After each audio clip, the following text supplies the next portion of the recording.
Well, guys, we are headed out on our newest journey. We are headed from Texas back to Oregon to get our belongings, spend some festive time with the family, and say our final goodbyes to that blue state. We're going to end up taking the southern route in order to miss all of the snow and the higher elevations. So we're going to be running along Mexico border, and hopefully we don't have to run up 101 along the coastline. Hopefully we can just shoot up I-5 and just pop into California and bebop all the way up into Oregon.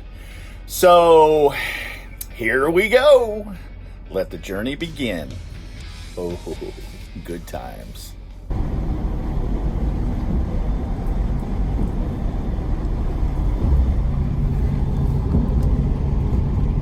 Just seen a sign. 20 acres, $18,000, $149 a month.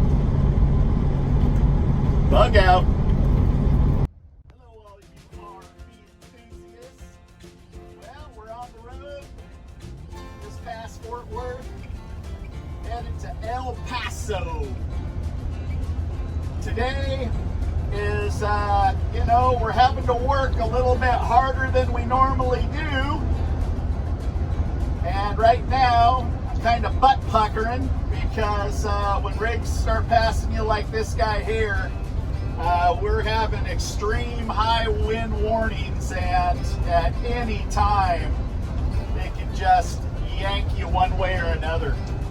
But we have picked up our 20-foot trailer. We ended up renting a 20-foot trailer, as you can see in the camera right there. And, so far so good. Everything's going well. We should be pulling into El Paso somewhere after dark around 7 o'clock. And, we'll see if we can get somewhat of a shot of the park that we're staying at. And we're going to be heading out around 6 a.m. first thing in the morning because we have 1,600 miles to travel in 3 days. So there you go. There's the quickest update. So far, Julie, what do you think the trip's been so far? Good, other than the wind. The wind sucks, but, it is what it is. Amen, sister. All right, guys. Next shot will be the park that we stop at in El Paso. Well, good morning, guys. It is the next day from the day that we departed. Outside it is still dark. The sun has not come up yet. Here in Texas it's 7 a.m. and we didn't really get any shots of this park due to the fact that we got in after 9 o'clock and you couldn't have seen nothing. Really, it's nothing but sand. West Texas. Anyhow, we're headed into Phoenix today. And if we see anything interesting on the way, we will record it. Otherwise, see you there.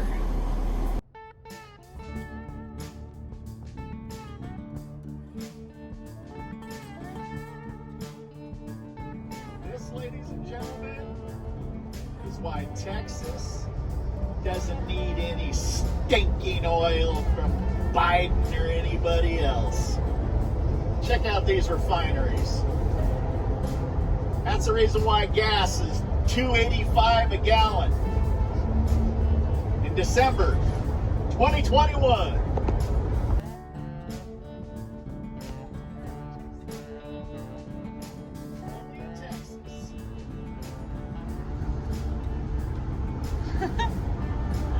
That's funny.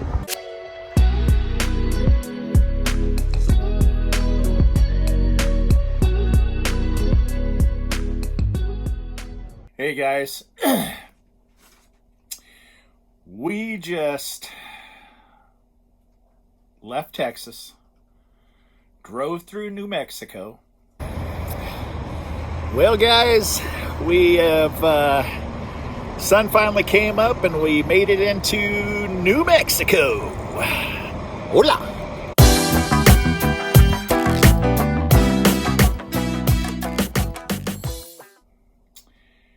entered into Arizona, and 2 days ago we ran out of propane. Now, I'm just going to throw a short little story in here as to how today ended up going.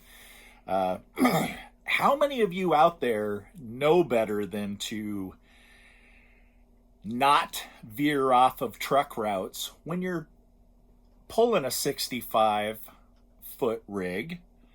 I know better. I knew. You do not leave the truck route unless you have pre-planned, thought out directions as to where you're going to go. Well, let me just jump back really quick. We ended up leaving bright and early this morning, which I showed, and it was still dark out. We left El Paso.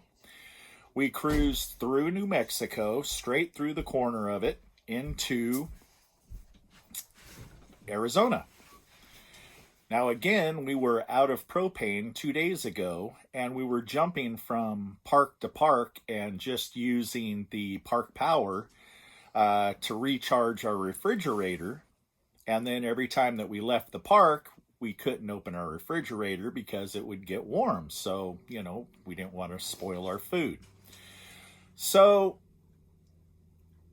we had to get propane, and every truck stop that we stopped at, I don't know what the problem is, but in Texas they don't sell propane, at least at the truck stops that we ended up stopping at.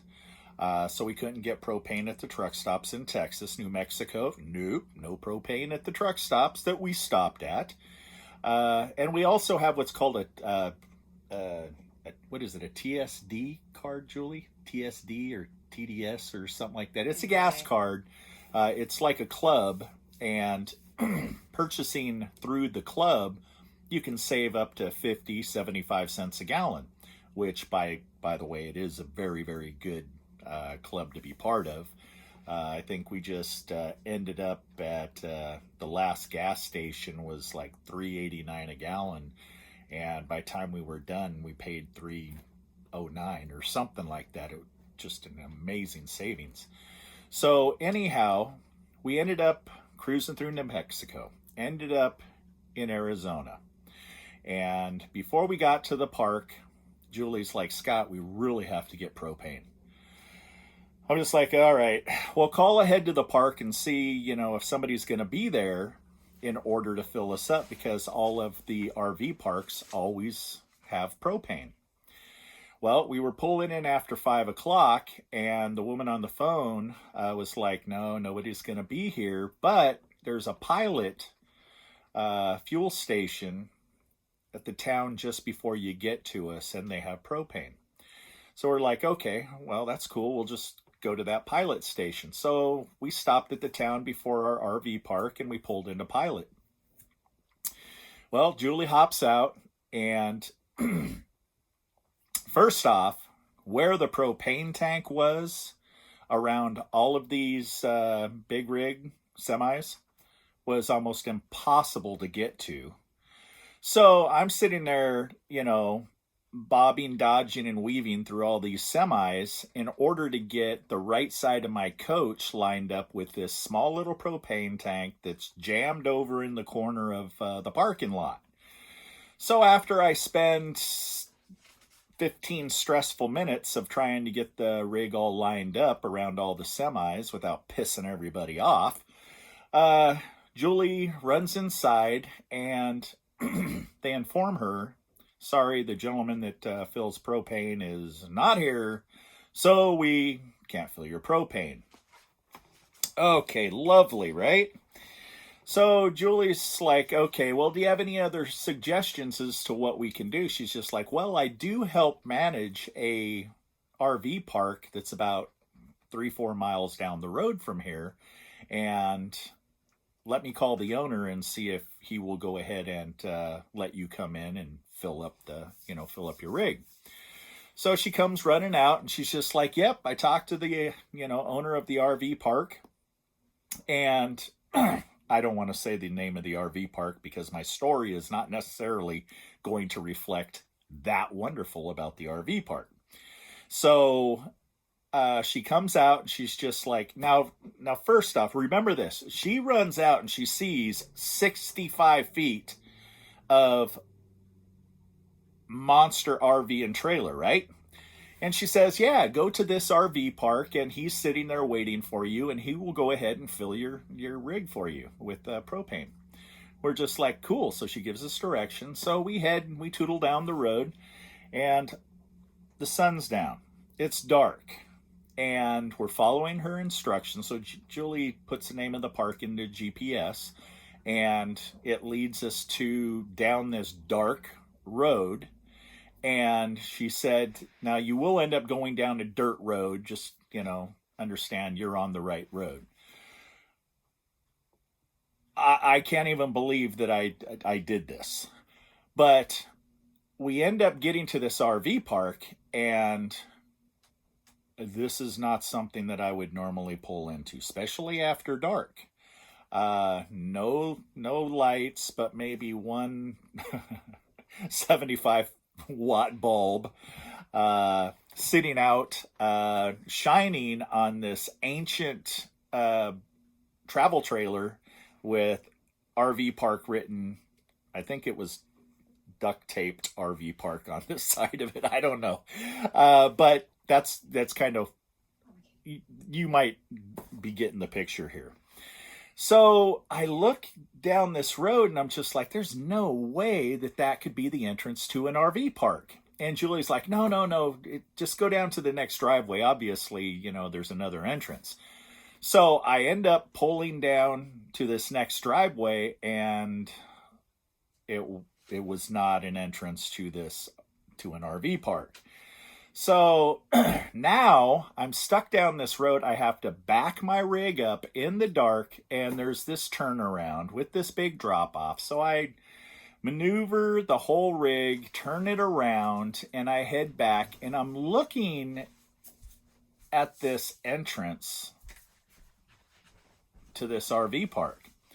It's got about a 30-degree decline that when you leave the highway or the road that we were on, it drops about 30 degrees.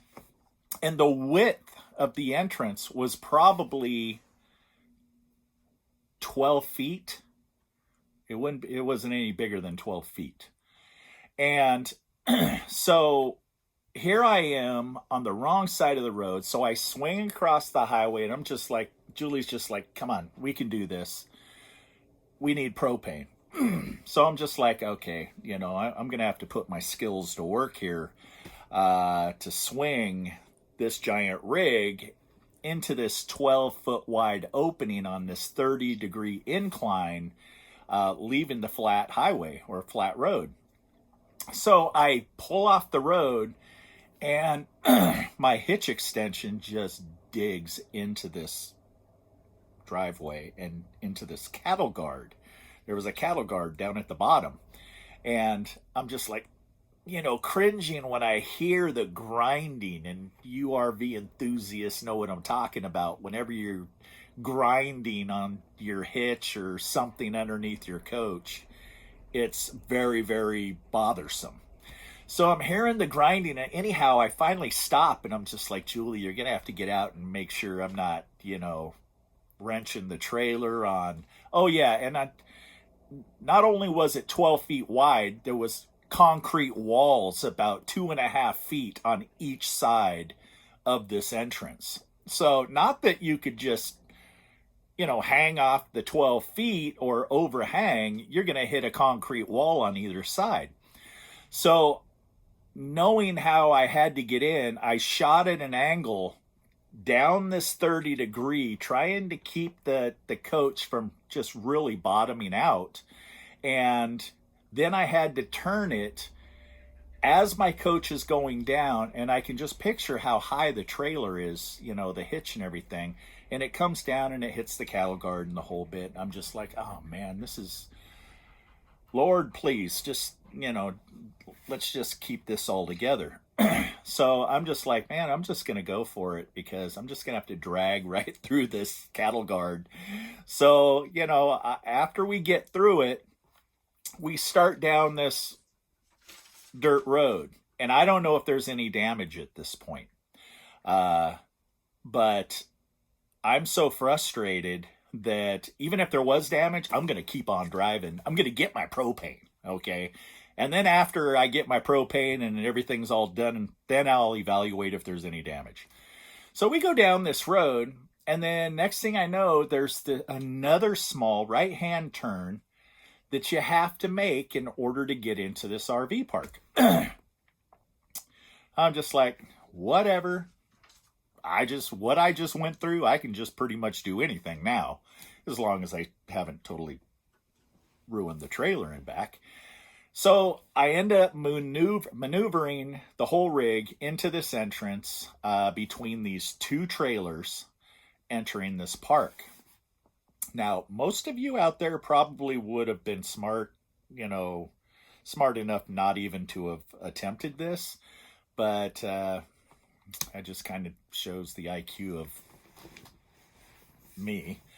And we went for it. So we pull in, I kid you not, we pull in to this park, and there are broken down RVs scattered all over the place that people are living in, some without wheels, some that are like sitting crooked, they're living in it. And, wifey poo's probably sitting downhill across the other side in the RV. And then there's all kinds of old single wide trailers and from the 60s and 50s and who knows, that's pieced all over the place. And it kind of looked like a salvage yard. But I was like, I looked through all that because I seen the propane tank. And Julie's like, Scott, it was almost like the thing started glowing. Ooh, we had propane, there was propane. So I pull in, guess what? My propane tank's on the wrong side as to how we had to pull into this tank. So I pull in next to it as close as I can with my propane tank on the opposite side. And Julie's like, Scott, let's just get out. Well, this elderly gentleman in his golf cart comes driving up, and I swear I smelled him 100 yards away because this guy oozed some of the finest vodka. He was lit. Okay, let me just put it that way. This guy was a happy camper. And so he comes, tootling up on his golf cart, and I'm just like, hey, man, my tank happens to be on the other side. Is your propane hose long enough to reach to the other side? He goes, yeah, I think so. We'll give her a try, and we'll just see how it goes. Okay. So he fishes it underneath my coach, and I'm just like, nope, it's not going to work. He's just like, well, maybe we just get you to maneuver a little bit closer to the tank. No. I need to somehow turn around and get the tank on the right side of, where it has to be so that we can fill it properly. He goes, well, okay, you just keep on going there, back there into the, back area there. And, you can just turn around anywhere back in there. I looked over at Julie, and Julie's like looking out, back in this like RV salvage yard.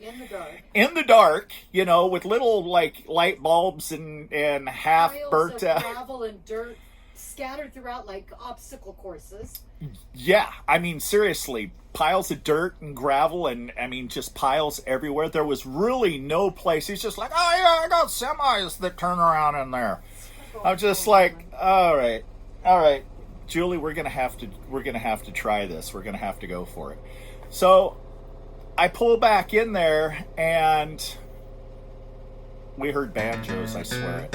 It was like Deliverance, man. There was broken down cars. People were living in cars. RVs that were being parted out, but they were living in them. And so I'm just like, Julie, where in the world are we going to, turn this thing around? And she's just like, well, how about over there? No, you can't go over there. There's piles of gravel over there. And I'm just like, well, what about over there? We can go around that broken down RV between that, 58 Chevy Bel Air. Nope, can't do that either. There was some car parts in the way. So I'm just like, well, eventually I'm just going to keep driving back until hopefully we can find out where he's saying that a semi can turn around.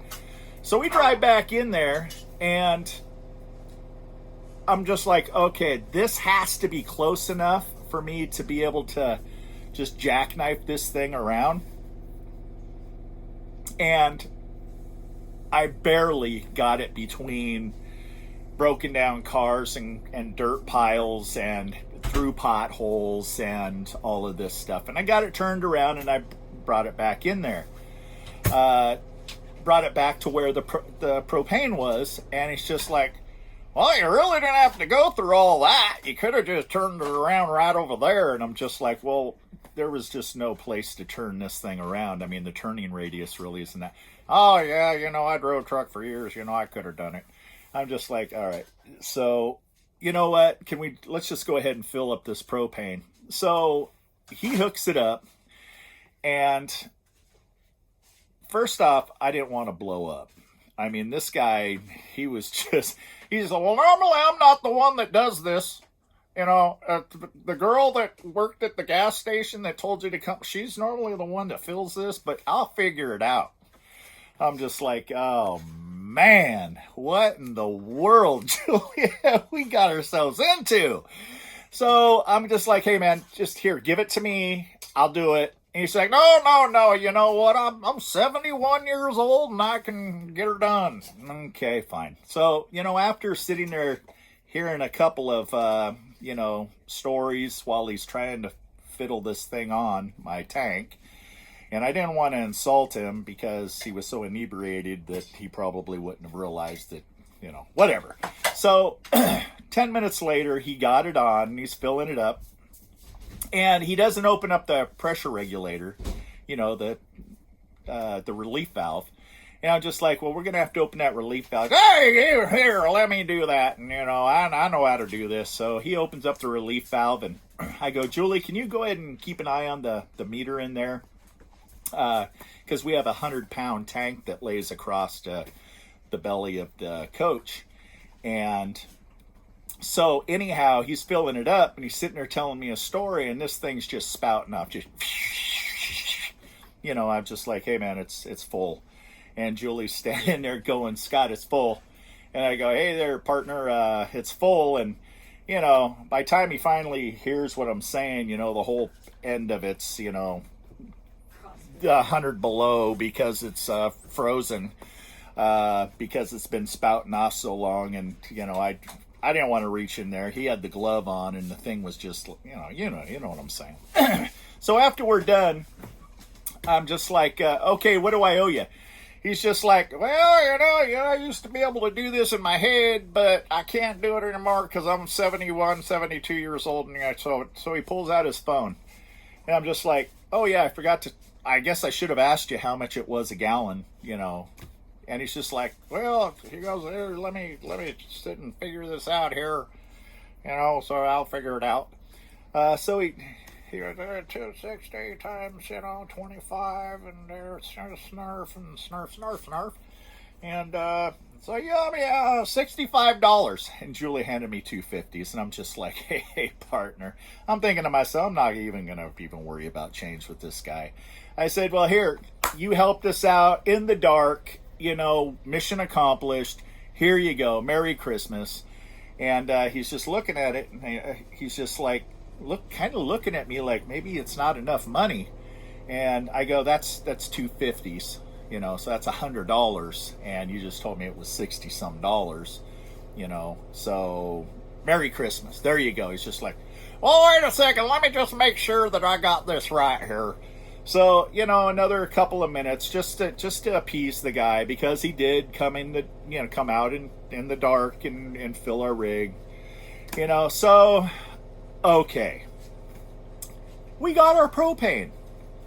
Oh, everything's wonderful. So I'm just like, hey, can you please tell me that there's another exit so I do not have to leave that 30-degree incline on this narrow highway, 12 feet wide, with concrete walls, because, you know, by the time you get a 42-footer shooting straight across the highway and you start to turn, well, you're kicking your rear end out, and then your 20-foot trailer is swinging also. So I'm thinking we've got a serious situation. On the other side of the highway, it dropped off. I mean, you would think it was an RV park, it would accommodate big rigs, but according to him, he had 75, 85 footers in there and semis all day long. And so I know what I had ahead of me. So I'm just like, Julie, we have no choice. We're not going to stay here until the morning. I don't think we would survive. I think we'd be murdered. Something would happen to us. I mean, we're not staying in this park. So I'm just like, we're going for it. So we get out there, again, with this 75-watt light bulb lighting up the entrance. So we got nothing. So I'm just like, Julie, we need to turn on our dock lights. You know, dock lights on our coach is like, it'll light up like a landing strip around our coach. And so when we get up there, I'm just like, we have no choice. We have to go for it. So I swing the trailer away from the right wall, like I was turning right out of the highway. And then Julie's just like, well, we do want to go left, Scott. We don't want to go right. We want to go left. So because I made that mistake, it was actually a veteran move, because it kicked the trailer out away from that right wall, that if I wouldn't have accidentally, you know, tried to go the wrong way, I probably would have hit that wall. So, because, thank you, Jesus, the way that it worked out, we just barely missed that wall. I hung off the other side of the road without flipping it down the embankment, and we got away. So, the moral of the story is, don't leave a truck route unless you know where you're going. I have seen so many of these veteran RV channels out there that have talked about damage and have shown damage to their own fifth wheels and rigs because they took opposite routes of what they should have, or they went off and they went to get gas at a small little mom and pop, and they either ripped off the front end hitting a deep pothole, or the rear end of a fifth wheel gets ripped off by a post and a gas pump. Now, if you guys, if you know who you are, I'm not mentioning who you are, but you guys are big time RVers out there and you have a lot of fans. So all you fans out there that are seeing these, you probably know who I'm talking about. But they did basically reinforce, you don't go off of your game plan. When you have a big rig and you don't know where you're going or what your environment is, don't veer off from that. Because most of the time, you're going to end up in a situation that you're going to regret. We seriously were watched over by God, because honestly, there was one point to where I was like, we're going to have some major damage, but I'm just going to gun it, and I'm just going to try to get through the damage with as little as possible. And thank God we got through it. Didn't harm a thing, didn't hurt our paint, nothing. So that was the end of day 2 of our journey. So I'm just going to throw that in there on this video, just to help you understand how much fun we had today. So tomorrow we cruise into California, and hopefully things go a lot better for us. We're not veering off from our game plan, so all should be well. Fingers crossed. that they're vandals. Sunrise.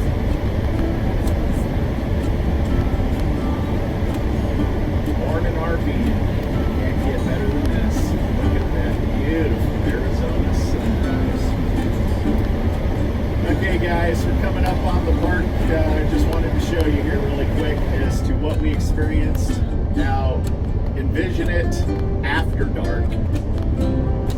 And you've seen pictures of how long we are with the tongue on the trailer. We're right around 65 feet. So we will show you. Matter of fact, I'll have actually Julie going to slow down at the entrance so we get a halfway decent shot of it. And, oh man, and it's a good sand park. I can't believe that. Right? That's, we have where all the names. I don't even know if the name's out there. The duct tape might have blown up. It's missing a word on the name, so we're not. Here you go. Now this is in the dark. Imagine this in the dark, and we're grab that. Get a good shot. I can't. Go and shine out the window. Now, ladies and gentlemen, especially all of you with big rigs, look at that entrance. There's our scratch mark right there. The white in the pavement right there. That's where we scraped all the way in, and then we hooked the dirt right there. And that's a cattle guard, and I went across it in flip-flops. That was fun. And then we had to make that turn right over here. And the Into the- entrance to that area was just as Oh, narrow. it's horrible. But look at the concrete on both sides. How ingenious, huh? Good sand park. I don't think so. So there you go. Wow. I just can't believe we made it in there. That is nuts. Ah, thank you, Jesus. Man, I tell you. Middle of nowhere here. We ended up coming this direction just to get a shot of the park, just to show you guys, you know, how to bring the story alive for you. But